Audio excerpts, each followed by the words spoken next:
StudyIQ IAS, अब तैयारी हुई affordable. Hello, Namaskar, Namaskara, Namaskaram, Namaskar. My name is Pooja Dwivedi. Welcome to my class, The Daily Current Affairs.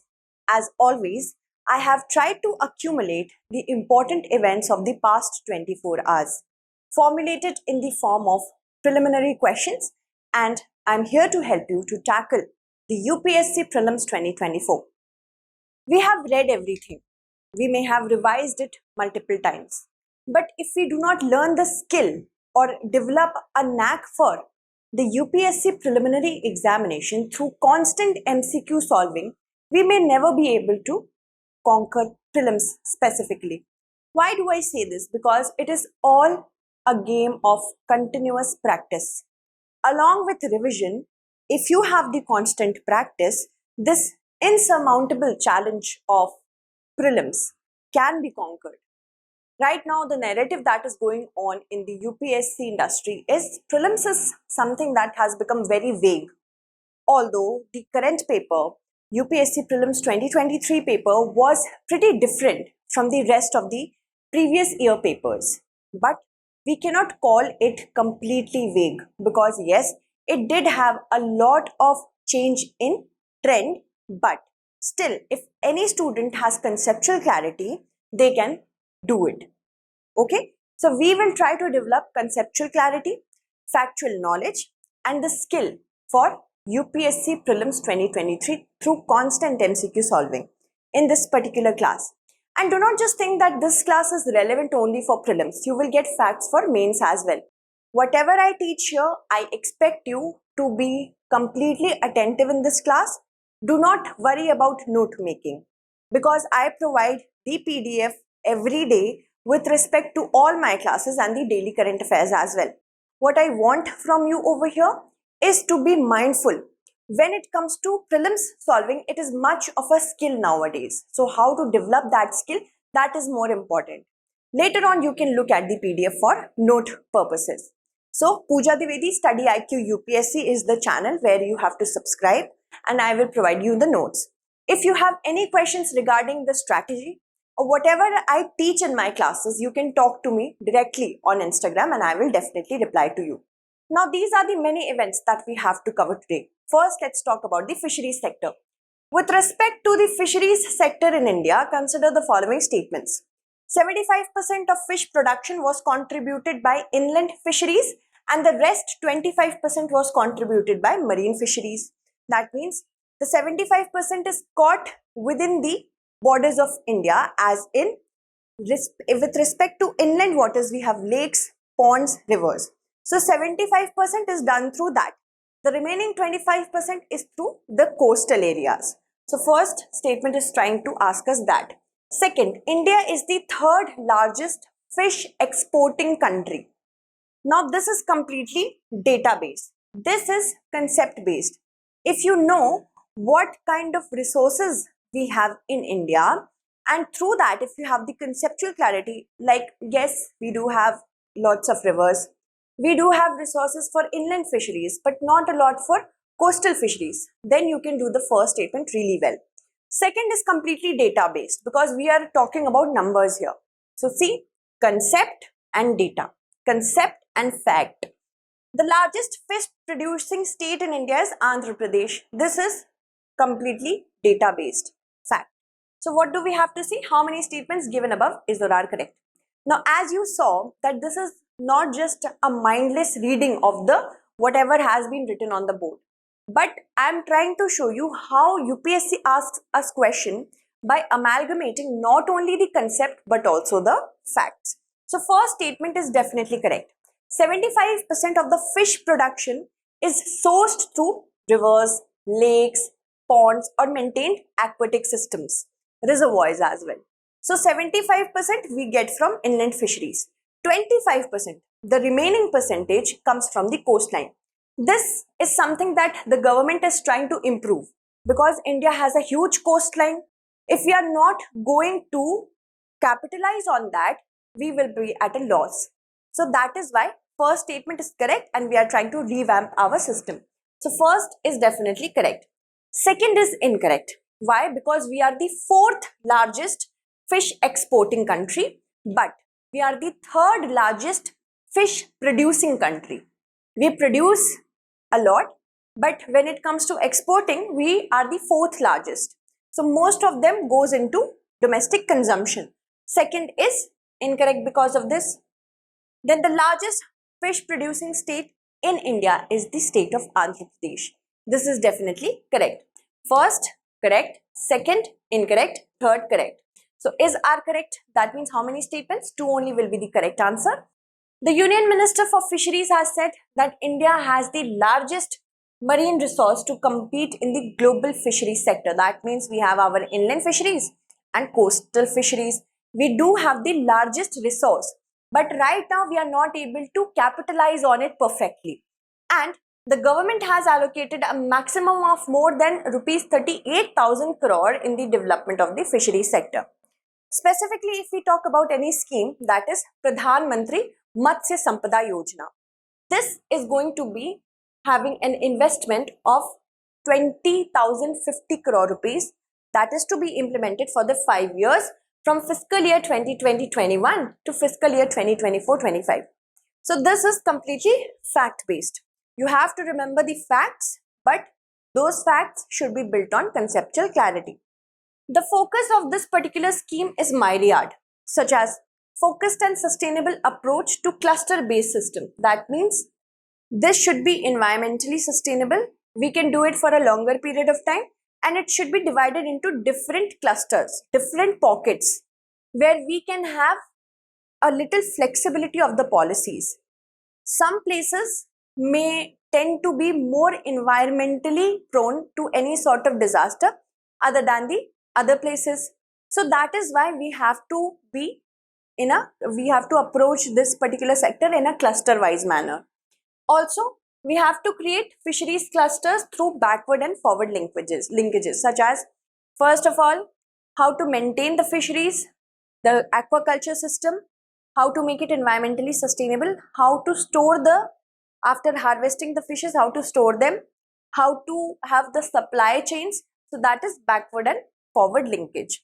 Also, employment generation is one of the major focus of this particular scheme. Also, addressing critical gaps in fish production and productivity. How to exploit technology and innovation.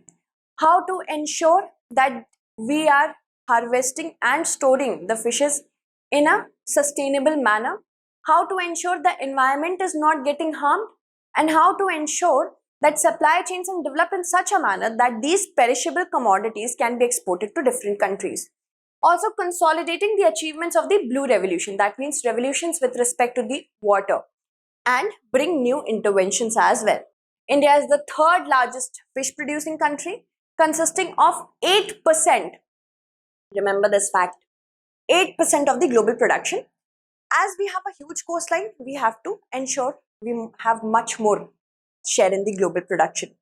It adds over 6.2% to 7.2%, beg your pardon, to the agricultural GVA. Also, we are the fourth largest fish exporter, and we export to the USA, China, Southeast Asia, European Union, as well as Japan. Andhra Pradesh stands first, and from here we get the pulasa fish. Okay, other fish also include bocha, tilapia, koramenu, and tela chunuva. Okay, and we get from Andhra Pradesh approximately 42 lakh tons of fish. Okay, so remember, keep in mind, you have to remember the first top 5 fish producing states in India. Sometimes UPSC can also ask you about the second largest fish producer, third largest fish producer. So make sure that you note it down. When I send you the PDF, what you will do, you will note down the other state's name beside this, okay, in digital format only. Moving on. Modern history, we have a question with respect to Bal Gangadhar Tilak ji. Consider the following statements. He earned the name Lokmanya in 1897 when he was prosecuted for sedition. He was called the maker of modern India by Lala Lajpat Rai. He was dubbed as the father of Indian unrest by Valentine Shirode. Okay, so what do we have to see? How many statements are correct?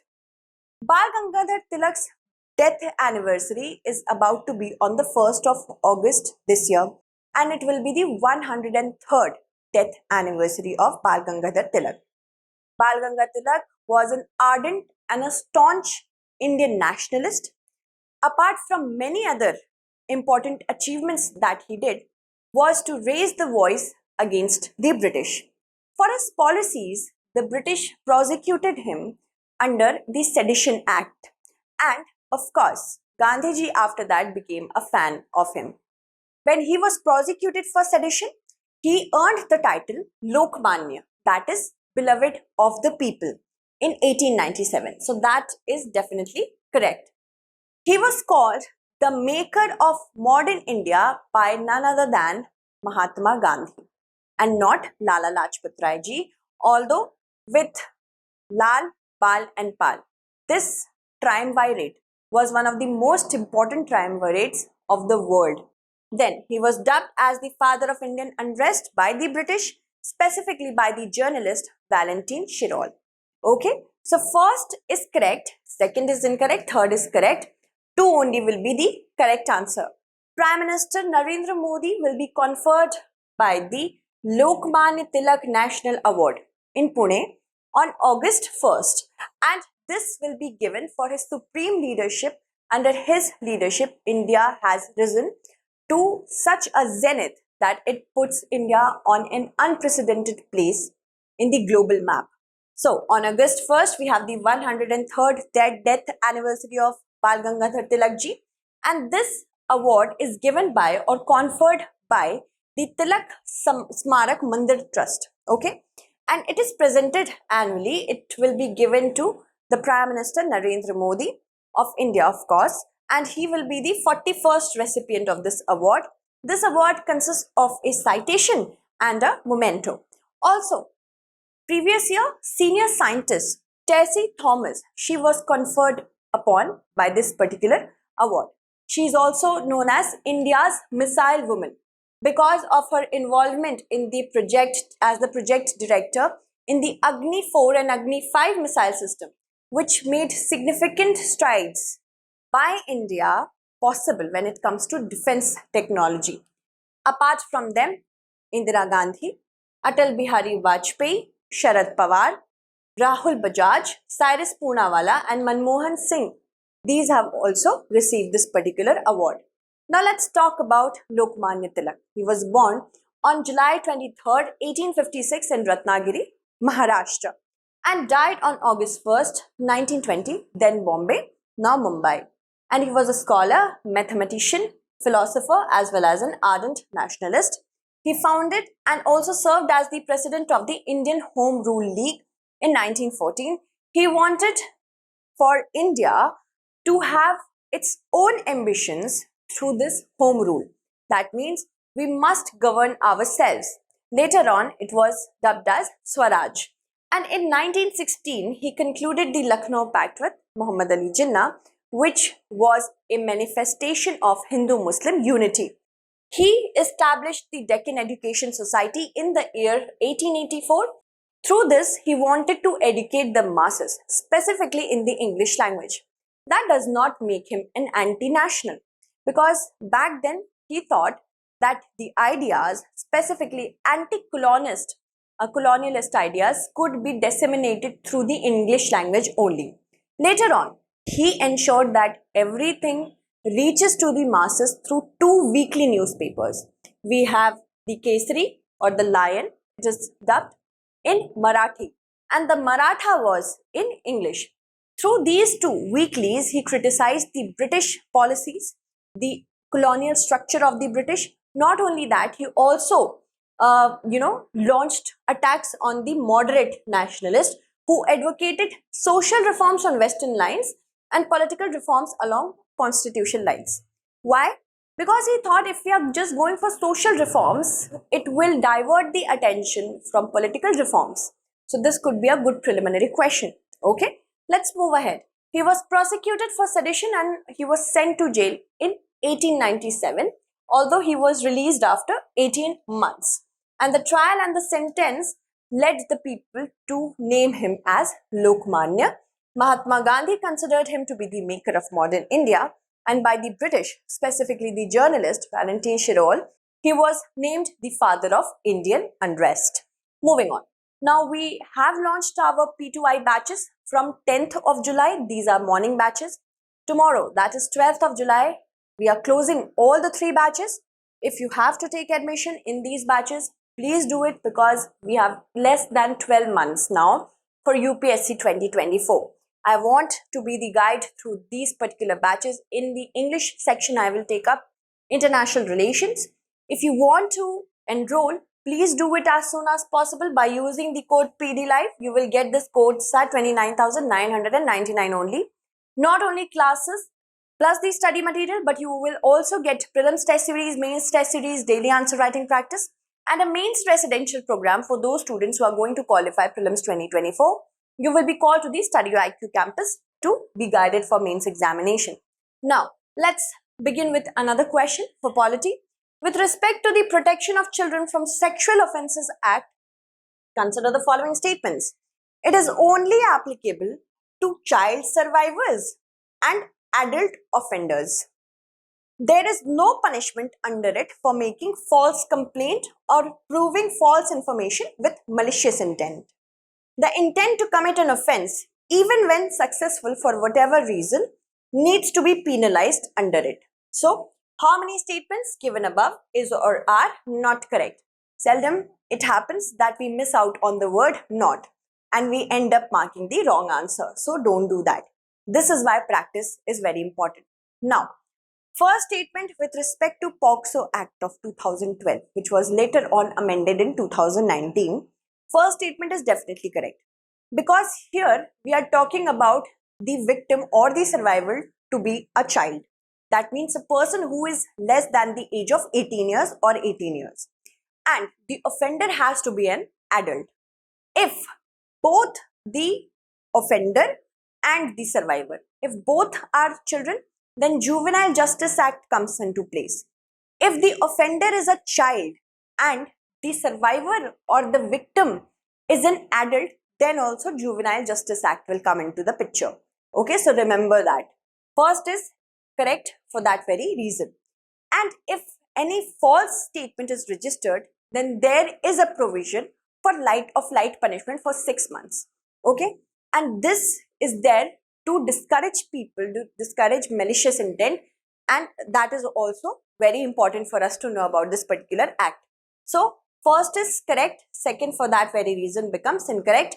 And if there is an intent to commit any sort of sexual assault against a child, if that becomes unsuccessful but a person has the intention to do it, then also that person can be penalized. So first correct, second incorrect, and third is correct. Not correct, one only will be the correct answer here. Moving on. While the Supreme Court and several high courts have raised the red flag that POCSO can be misused and has been misused by certain families of the child to take vengeance against their boyfriends. So that is the major issue that we have right now, because seldom times it happens that a child can elope with a person who is older than 18 years. So what happens? The families use POCSO against the other person who may be an adult. And that has been misused because the child may be going with the consent. How to curb this issue? The Supreme Court and the High Courts have raised the red flags.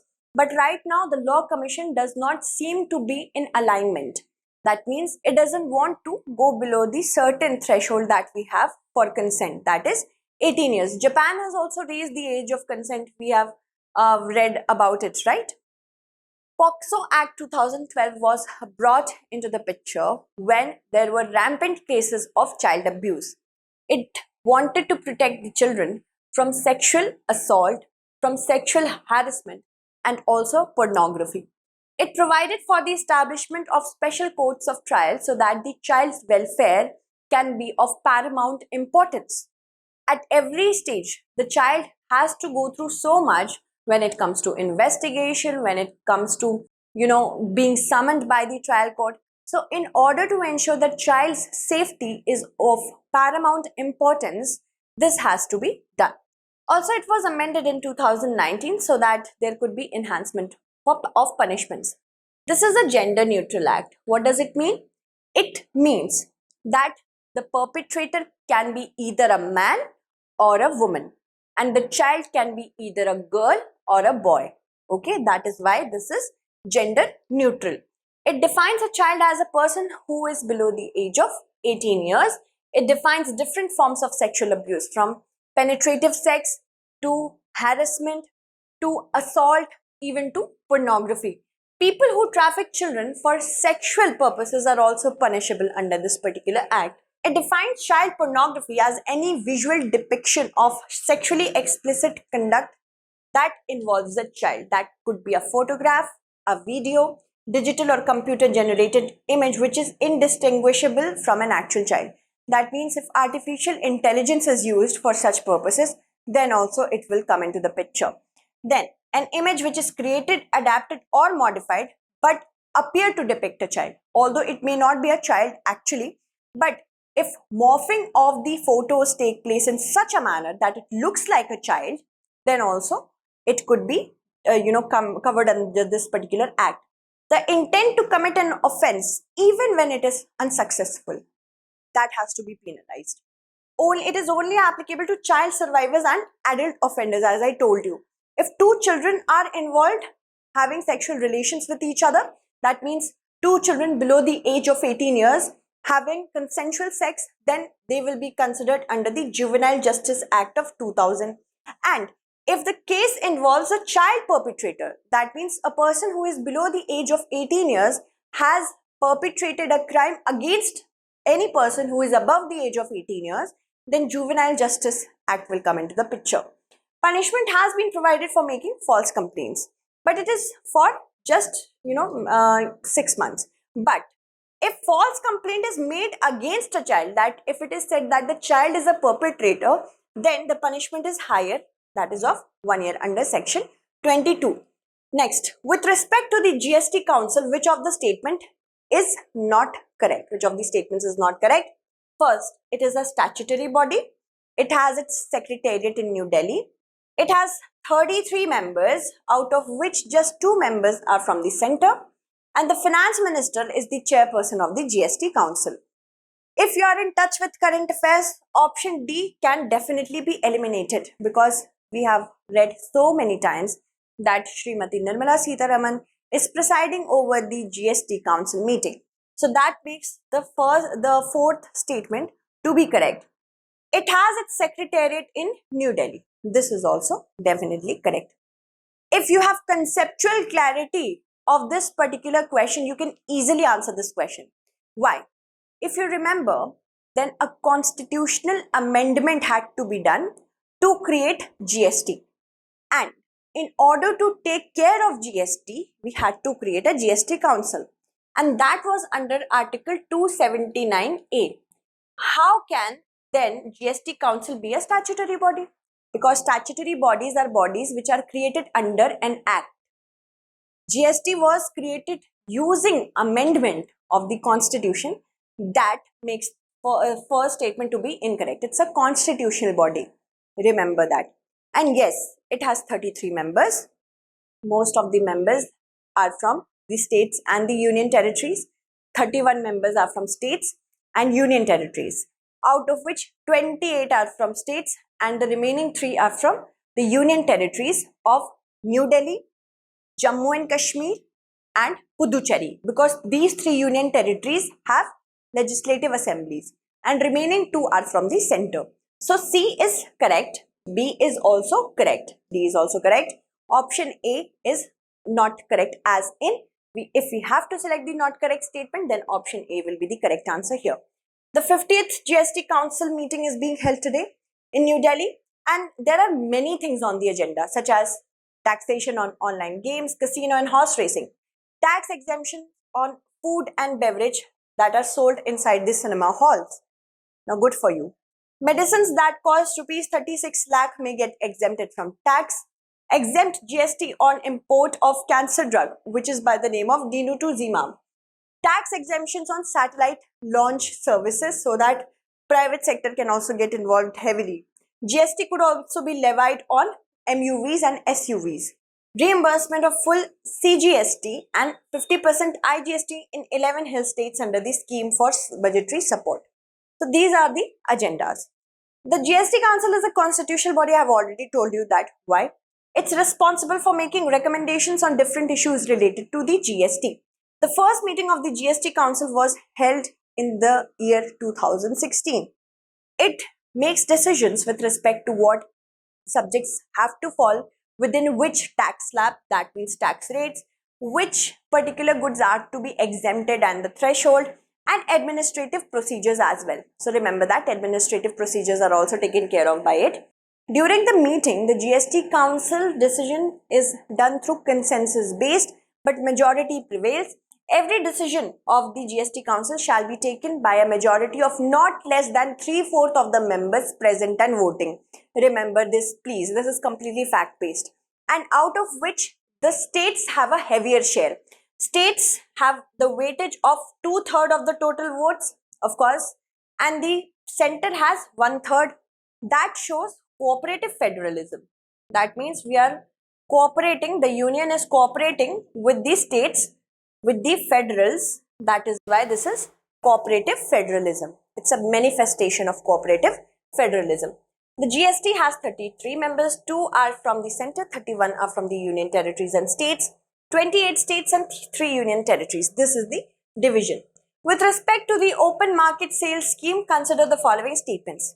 There is a restriction on the quantity that a single bidder can purchase in a single bid under the OMSS. And usually, the states are also allowed to procure food grains through the OMSS without participating in the e-auction or auction. So, which of the statements given above is or are correct? Open market sales scheme is nothing but FCI creating a central pool of food grains, specifically wheat and rice, so that it can be a mediator between the farmers and the consumers. I will tell you about that. But remember that recently, in order to curb inflation, the OMSS, through this, the government has restricted the amount one bidder can purchase under OMSS. If only one big buyer will come into the picture and take the hold of everything, now they will be at a power and they can raise the price and inflation will be there. So first statement for that very reason is correct. Recently, the government said, now states won't get the food grains from the OMSS scheme. But now it will start soon for rice. It has started soon for rice again. So usually states are also allowed, if they do not want to come through e-auction, then also they can do it. Okay. So first is correct. Second is also correct. Both are correct. Both 1 and 2. Okay. So Consumer Affairs, Food and Public Distribution Ministry has said that the decision to sell rice through e-auction under open market sales scheme from the buffer stock to bulk consumer has been taken in public interest. This particular scheme is propelled with the help of Food Corporation of India, which is a statutory body which was created in order to become a mediator between the farmers and the consumers. What does the FCI do? FCI creates a central pool. This is a central pool of food grains. On the basis of MSP, minimum support price, it purchases the food grains such as rice and wheat from the farmers and stores it in the central pool. From this store, it will take some amount and keep it aside for the 80 crore beneficiaries under the National Food Security Act, and it will also have a marketable surplus. Then that marketable surplus will be given out to traders, bulk consumers on the basis of e-auction. Sometimes we see that only 1 or 2 traders come into the picture and they purchase the bulk of it and then they create inflation. So in order to restrict that, there was a restriction. Recently a restriction took place and the maximum quantity earlier was allowed 3000 metric ton. But now it will range from 10 to 100 metric ton. for the same reason. If one trader replaces other traders, then inflation will be there because they will have the power to raise the prices. So in order to curb that, the union government did it. The center also stopped giving the food to the states through e-auction. But later on, when the states said, we also have people to look after, why are you doing this? So now state said that we will not buy from the Food Corporation of India. We will buy it from different government agencies. Kerala even talked about going against the government through a legal process because Kerala says we do not grow such a huge amount of food crops. You know that. Why are you doing this? So that is why this question was important. Consider the following statements. Statement 1. Nano urea increases its availability to crops by more than 80%, which increases the nutrition use efficiency. Nano urea is available in desirable particle size of 20 to 50 nanometer, more surface area and more number of particles. So we have to choose the correct answer using the following codes. Nano urea. This urea is developed through nanotechnology, and by the use of it, it could be seen that the nutrition use efficiency of crops have increased by 80%. Why? As it is prepared with the help of nanotechnology, the particle size are specified in nature, that is 20 to 50 nanometer. They also have larger surface area, and as they are available in a good amount of number, that is why the crops become much more productive. So both the statements are actually correct, and statement 2 is the correct explanation of statement 1. Okay, remember that. Because the nano urea comes in a particular size, in a particular amount, that means it doesn't lead to wastage. And as it is reaching the particular regions where deficiency is there, then it helps the crops to get more nutrition. So both the statements are correct. Both the statements are correct, and statement 2 is the correct explanation of statement 1. So the attempt of the union government is to end the import dependency on urea by 2025. Okay, so nano urea is being developed in such a manner that we do it. IFFCO does it, and IFFCO has also imported it to the USA. So nano urea, I have attached a picture for better understanding. It is a nanotechnology based revolutionary agro input. Its desirable particle size is of about 20 to 50 nm, and it provides more surface area as compared to the urea pril. Urea pril is a solidified urea. Number of particles are also large. Because nano urea is available in liquid form, it is much better. It is produced by energy efficient, environment friendly manner, so that now it has less impact on the environment. It increased the availability to crop by more than 80%, and when it is applied to crops as foliar fertilization, its productivity also increases. Foliar foliation means when it is applied on the leaves of the crops. Consider the following countries: Japan, Germany, China, Italy. According to investment bank Goldman Sachs, by 2075, India is poised to overtake how many of the above mentioned countries? This is a really easy question if you have read this news. Now, Goldman Sachs has said that because of the demographic dividend and the innovations in technology, India is poised to become the second largest economy by the year 2075. If you know the largest economy that it has said, then of course you can easily eliminate the other answers, other countries. First will be China according to Goldman Sachs, then India. After that, of course, many other countries, but India is going to overtake Japan, Germany and the USA. China will remain first and India is second. So 1, 2, 3. 3 only will be the correct answer.